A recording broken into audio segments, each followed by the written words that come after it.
തമിഴ്നാട്ടിലെ സംസ്ഥാന വ്യാപകമായി ഉണ്ടായ ചുഴലിക്കാറ്റാണ്. ചുഴലിക്കാറ്റ്, വെള്ളപ്പൊക്കം ഇങ്ങനെയൊക്കെയുള്ള സന്ദർഭങ്ങളിൽ എല്ലാ സംസ്ഥാനങ്ങളിലും വലിയ ആൾനാശം, ഒരുപാട് കെട്ടിടങ്ങൾ തകർന്നത്.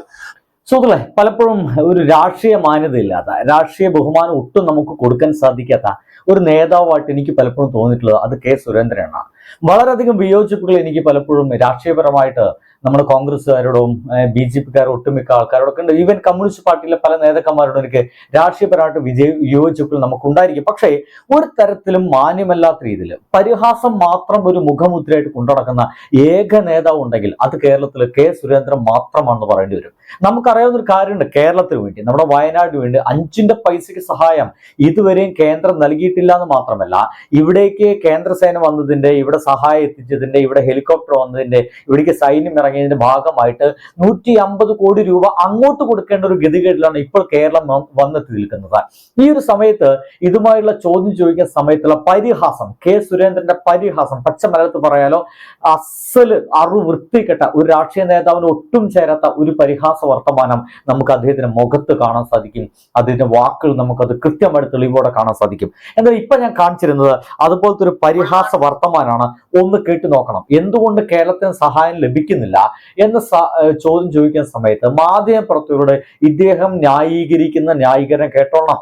ഇദ്ദേഹം വേറെ ഏതെങ്കിലും നാട്ടിൽ പോയിരുന്നിട്ട് വേറൊരു നാടിനെ പറ്റി പറയല്ല, നമ്മുടെ കേരളത്തിൽ വന്നിരുന്നുകൊണ്ട് ഇദ്ദേഹം ഒരിക്കൽ മത്സരിച്ച വയനാട് എന്ന് പറയുന്ന സ്ഥലത്തെ ഒരു വലിയ സ്ഥലങ്ങളില്, ഒരു പഞ്ചായത്തിലെ 1-2 വാർഡുകൾ മുഴുവൻ ഒഴുകിപ്പോയതിന്റെ, ഇപ്പോഴും കിട്ടാത്ത ഒരുപാട് ആളുകൾ അവിടെ കുടുങ്ങിക്കിടക്കുന്ന ആ ഒരു അവസ്ഥ കാലഘട്ടത്തിലെ അവിടെ എന്ത് സഹായമാണ് കേന്ദ്ര ഗവൺമെന്റ് കൊടുക്കുന്നത്, അല്ലെങ്കിൽ എന്തുകൊണ്ട് കൊടുക്കുന്നില്ല എന്നുള്ള ചോദ്യം ചോദിക്കുമ്പോൾ ഇദ്ദേഹത്തിന്റെ ഉത്തരങ്ങൾ നമ്മൾ കേൾക്കണം.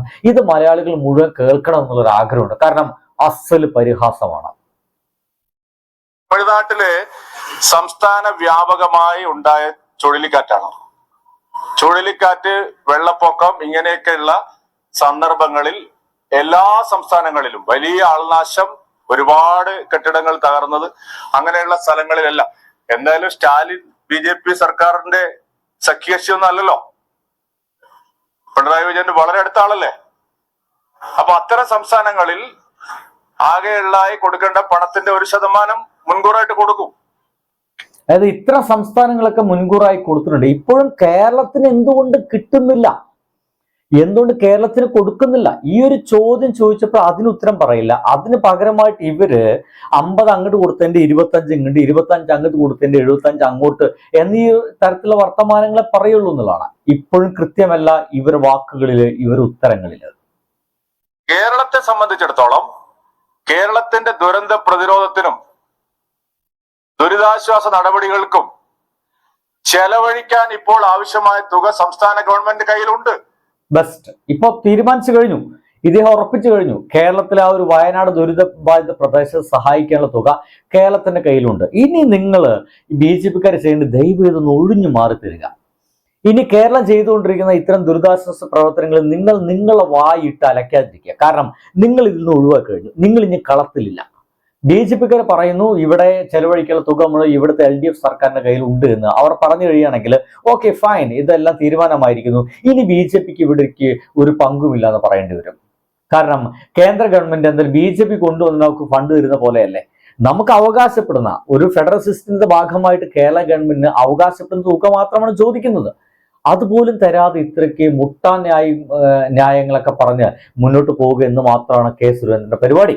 അപ്പൊ എന്തായാലും നിങ്ങൾ കളത്തിന് പുറത്താണ്. ഇനി കേരളം കാര്യങ്ങളൊക്കെ മുന്നോട്ട് പോകും. അപ്പോ ഇനി എന്തെങ്കിലും പ്രശ്നം ഉണ്ടെന്ന് പറഞ്ഞിട്ട് ഇടപെടാൻ വരരുത്, മോട്ടയാവും. എന്റെ ചോദ്യം, സംസ്ഥാന ഗവൺമെന്റ് എന്തുകൊണ്ട് ഇതുവരെ ഒരു ചെറുവിരലും അനക്കിയില്ല? ഇന്നിപ്പോ ഗോവിന്ദൻ പറഞ്ഞിരിക്കുന്നു ഞങ്ങൾ നോക്കൂ, സംസ്ഥാന ഗവൺമെന്റ് എന്തുകൊണ്ട് ഒരു ചെറുവിരലും അനക്കിയില്ല എന്നുള്ള ചോദ്യമാണ് ചോദിക്കുന്നത്. ഇതിന്റെ ഉത്തരം എന്റെ പ്രിയ സുഹൃത്തുക്കളെ കുറച്ച് വീഡിയോയ്ക്ക് താഴെ ഞാൻ കൃത്യമായിട്ട് പറയുന്നുണ്ട്. എന്തൊക്കെയാണ് സംസ്ഥാന ഗവൺമെന്റ് നമ്മുടെ ഈ ഒരു വയനാട് ദുരിതബാധിത പ്രദേശത്തേക്ക് ചെയ്തത്, ആ ദുരന്തം വന്ന സമയം മുതൽ അവിടെ വാടക കൊടുത്ത ആളുകളെ താമസിപ്പിച്ചു മുതൽ അവിടുത്തെ കുട്ടികൾക്കുള്ള വിദ്യാഭ്യാസ കാര്യങ്ങളെ കുറിച്ചിട്ട്, അവരുടെ ദിവസ വേതനത്തെ കുറിച്ചിട്ട്, മന്ത്ലി വേതനത്തെ കുറിച്ചിട്ട്, അവിടെ അസുഖം വന്ന ആളുകളെ കുറിച്ചിട്ട്, അവർക്ക് എന്തൊക്കെ കൊടുത്തു എന്നതിനെ കുറിച്ചിട്ട്, അവിടെ ആ മരണപ്പെട്ടു പോയ ആ വീട്ടുകാർക്ക് എന്തൊക്കെ നൽകി എന്നതിനെ കുറിച്ചിട്ട്, ഇപ്പോഴും ദുരിതത്തിൽ നിന്ന് കരകയറാൻ കഴിയാത്ത അത്തരം ആളുകൾക്ക് എന്തൊക്കെ സഹായങ്ങളാണ് ഇപ്പോഴും ചെയ്തുകൊണ്ടിരിക്കുന്നതിനെ കുറിച്ച് ഞാൻ വ്യക്തമായിട്ടുള്ള ഡീറ്റെയിൽസ് വീഡിയോ ഞാൻ ചെയ്തിട്ടുണ്ട്. കഴിയുമെങ്കിൽ ഒന്ന് താഴത്ത് പോയി കാണാൻ ശ്രമിക്കുക. നടത്തിക്കൊള്ളാം. 1200 വീഡിയോകൾ സ്പോൺസർ ചെയ്തല്ലോ. എവിടെ അവരെ കണ്ടില്ലേ? പരിഹാസമാണ്. 1200 സ്പോൺസർ വീഡിയോകൾ സ്പോൺസർ ചെയ്തല്ലോ, എവിടെ എന്നാണ്. കഴിഞ്ഞിട്ടില്ല കേട്ടോ. വിളിച്ചോ? 24 കോടി രൂപ DYFI പിരിച്ചു എന്നാണ് പറഞ്ഞത്. മീൻ വിറ്റിട്ടും 20 കോടി. പിന്നെ എന്താ ബിരിയാണി ചാലഞ്ച് നടത്തി. എവിടെ ആകാശ്? തമിഴ്നാട്ടിലെ എന്റെ സുഹൃത്തുക്കളെ, ഇയാളെ ചോദ്യം ചോദിക്കാൻ കേട്ട് കഴിഞ്ഞാല് ഇയാളെ കുടുംബത്തിൽ ഇരുന്നിട്ടാണ് DYFIക്കാർ ഇതൊക്കെ പിരിച്ചെന്നുള്ള ചോദ്യം നമുക്ക് തോന്നിപ്പോകും. 20 കോടി രൂപ എന്റെ പ്രിയ സുഹൃത്തുക്കളെ DYFI പിരിച്ചു. ഈ DYFI സംഘടന മാത്രമല്ല സുഹൃത്തുക്കളെ, ഈ കേരളത്തിലെ മനുഷ്യ സ്നേഹമുള്ള സംഘടനകൾ മുഴുവൻ അന്ന് അവിടെ ആ പ്രളയ പ്രദേശത്ത് സഹായിക്കാനുണ്ടായിരുന്നു. DYFIക്കാരുണ്ടായിരുന്നു, നമ്മുടെ ലീഗിന്റെ യുവസംഘടനകൾ ഉണ്ടായിരുന്നു, നമ്മുടെ കോൺഗ്രസിന്റെ യുവസംഘടനകളൊക്കെ. മനുഷ്യ സ്നേഹം, മനുഷ്യരെല്ലാം ഒന്നാണ് ചിന്തിക്കുന്ന ആളുകൾ മുഴുവൻ ആ ഒരു വയനാട് പ്രദേശത്ത് ഉണ്ടായിരുന്നു. അല്ലാതെ വെറുതെ ടാർപോളിയും കെട്ടിയിട്ട് ഒരു സേന എന്ന് പറഞ്ഞുകൊണ്ട് അങ്ങോട്ടും ഇങ്ങോട്ടും ഓടാനല്ലായിരുന്നു അവർ നിന്നത്. കാട്ടിൻ്റെ ഉള്ളിലേക്ക് പോയി, ആർക്കും കയറാൻ കഴിയാത്ത അത്രയും കാട്ടിനുള്ളിലേക്ക് പോയി അവിടെ എല്ലാം കുടുങ്ങിക്കിടക്കുന്ന ബോഡികൾ എടുത്തു കൊണ്ടുവന്ന ഒരുപാട് DYFI പ്രവർത്തകർ നമുക്കിപ്പോഴറിയാം. ചരിത്രം പരിശോധിച്ച് നോക്കുമ്പോൾ, ആ ഒരു വയനാടിന്റെ ആ ഒരു ചരിത്രം മാത്രം പരിശോധിച്ച് നോക്കുമ്പോൾ അത്തരം ദൃശ്യങ്ങളെല്ലാം നമുക്ക് കാണും. ആ ഒരു DYFI പ്രവർത്തകരെ എല്ലാ ചാനലുകളും മുക്തകണ്ഠം അന്ന് പ്രശംസിച്ചതാണ്. ആ ഒരു DYFI ആണ് ഇദ്ദേഹം പറയുന്ന പോലെ, ഇദ്ദേഹം പരിഹസിച്ച് പറയുന്ന പോലെ മീൻ വിട്ടിട്ടും പത്രം വിറ്റിട്ടും ആക്രി പെറുക്കിയിട്ടും 20 കോടി രൂപ, 1-2 ലക്ഷം തുകയിലെ സുഹൃത്തുക്കളെ, 20 കോടി രൂപയാണ് മുഖ്യമന്ത്രിയുടെ ദുരിതാശ്വാസ പദ്ധതിയിലേക്ക് സംഭാവന ചെയ്യുന്നത്. അല്ലെങ്കിൽ അവർ അതിന് സെപ്പറേറ്റ് ആയിട്ട് വലിയ വീടുകൾ വെച്ചു കൊടുക്കാൻ തീരുമാനിച്ചത്. അത് അങ്ങനെ നടക്കട്ടെന്ന് 20 കോടി അവരുടെ കയ്യിലുണ്ടെന്നർത്ഥം. എന്റെ ചോദ്യം ഇതൊന്നുമല്ല, നിങ്ങൾ എന്തു ചെയ്തു എന്നുള്ളതാണ്. കേരളത്തിലെ BJPക്കാരോടാണ്, കേരളത്തിലെ BJPയുടെ യുവ സംഘടനകളോടാണ്, ഇവിടുത്തെ RSSകാരോടാണ്. നിങ്ങൾ എന്തു ചെയ്തു? ആ വയനാട് ദുരിതബാധിത പ്രദേശത്ത് വരെ നമ്മുടെ സഹോദരങ്ങൾക്ക് വേണ്ടിയിട്ട്, അവിടെ മരണമടഞ്ഞവർക്ക് വേണ്ടിയിട്ട്, അവിടെ ഇപ്പോഴും ജീവച്ഛമായി ജീവിച്ചുകൊണ്ടിരിക്കുന്ന ആളുകൾക്ക് വേണ്ടി നിങ്ങൾ എന്ത് ചെയ്തു? നോക്കൂ, അവിടുത്തെ കോൺഗ്രസ്സുകാരെ, ആ നമ്മുടെ ഒരു മനുഷ്യനുണ്ട്, അദ്ദേഹത്തെ പേര് ഞാൻ മറന്നു പോകുന്നു, അദ്ദേഹത്തടക്കം എന്റെ സഹോദരാണെന്ന് പറയുന്ന ഒരു പെൺകുട്ടി അവിടെ ഉണ്ട്. ആ പെൺകുട്ടി ഒരു ഹിന്ദുവാണ്, അദ്ദേഹം ഒരു മുസ്ലിമാണ്, അദ്ദേഹം എന്റെ സഹോദരാണെന്ന് പറയുന്ന പെൺകുട്ടി അവിടെ ഉണ്ട്. കാരണം അത്രത്തോളം കോൺഗ്രസ്സുകാരൊക്കെ അവിടെ ഇടപെട്ടിട്ട് എന്നർത്ഥം.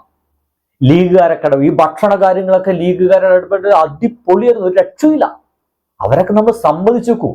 അത്രയും ദിവസം ഒരു മടിയും കൂടാതെ ഭക്ഷണം ഉണ്ടാക്കി വിതരണം ചെയ്യാൻ ശ്രമിച്ചു. എന്നിട്ട് അതിൻ്റെ ഇടയിൽ ചില പോലീസുകാർ ചില ഉടായ്പ പരിപാടികളൊക്കെ ഉണ്ടാക്കി തകർക്കാനുള്ള ശ്രമം നടത്തി വീണ്ടും നമ്മൾ തിരിച്ചു വന്ന് നമുക്കറിയാം. ഇങ്ങനെയൊക്കെയുള്ള സമയത്ത് ഞാൻ വീണ്ടും ചോദിക്കുന്നത്, എവിടെയായിരുന്നു BJPക്കാർ? ശരിയാണ്, DYFI 20 കോടി തുക നൽകി, കഷ്ടപ്പെട്ടിട്ട് തന്നെയാണ് മീൻ വിറ്റിട്ടും, ഒപ്പം തന്നെ ഇവിടെയുള്ള ആക്രി പെറുക്കിയിട്ടും പത്രങ്ങൾ പെറുക്കി വിറ്റിട്ടും മറ്റു പല ചായ കട നടത്തിയിട്ടൊക്കെ 20 കോടി രൂപയാണ് ജനങ്ങളിൽ നിന്ന് പിരിച്ച് നമ്മുടെ വയനാട് ദുരിതാശ്വാസത്തിന് വേണ്ടി ചെലവഴിക്കാൻ പോകുന്നത്. ഇത്രത്തോളം ഗംഭീരമായിട്ടുള്ള പ്രവർത്തനം നടത്തിയ വേറെ ഏത് സംഘടന? എവിടെ BJPക്കാർ പിരിച്ച തുക എവിടെ? നിങ്ങൾ എന്താ പിരിക്കാന്നേ? നിങ്ങൾക്ക് എന്താ മനുഷ്യ സ്നേഹമില്ലേ? നിങ്ങൾക്ക് ഈ അമ്പലങ്ങളും പള്ളി മാത്രം മതിയോ? ഇവിടെ ഹിന്ദു മുസ്ലിം കലാപം ഉണ്ടാക്കുക മാത്രമാണ് നിങ്ങളുടെ ലക്ഷ്യം. അതിനപ്പുറത്തേക്ക് നിങ്ങൾക്കൊരു ബോധവുമില്ലേ? രാഷ്ട്രീയം എന്ന് പറയുന്നത് മനുഷ്യനായിട്ട് കാണാൻ ഉള്ള ഒരു ശ്രമമാണെന്നെങ്കിൽ നിങ്ങൾക്ക് മനസ്സിലാക്കണമല്ലേ? എന്തുകൊണ്ടാണ്, അല്ലെങ്കിൽ എന്താണ് നിങ്ങൾ ഇവിടുത്തെ വയനാട് ദുരിതബാധിതർക്കിടെ നിങ്ങൾ ചെയ്തതെന്ത്? കണക്ക് നാട്ടുകാർ ചോദിക്കും വരേക്കും നിങ്ങൾക്ക് നിശബ്ദരായിരുന്നുള്ളൂ. ആ കണക്ക് ചോദിക്കുമ്പോൾ 50 വയസ്സ് ഇങ്ങോട്ട് പോയെന്നും 50 വയസ്സിൽ 25 വയസ്സ് അപ്പുറത്ത് കുറവുണ്ടെന്നും കേന്ദ്ര ഗവൺമെന്റ് ടാക്സാണ് 25 പൈസ എന്നുള്ള ഉഡായ്പ ന്യായങ്ങളുമായിട്ട്, നമ്മുടെ മുരളീധര ന്യായങ്ങളുമായിട്ട് വരാതിരുന്നാൽ മാത്രം മതി. ബൈ.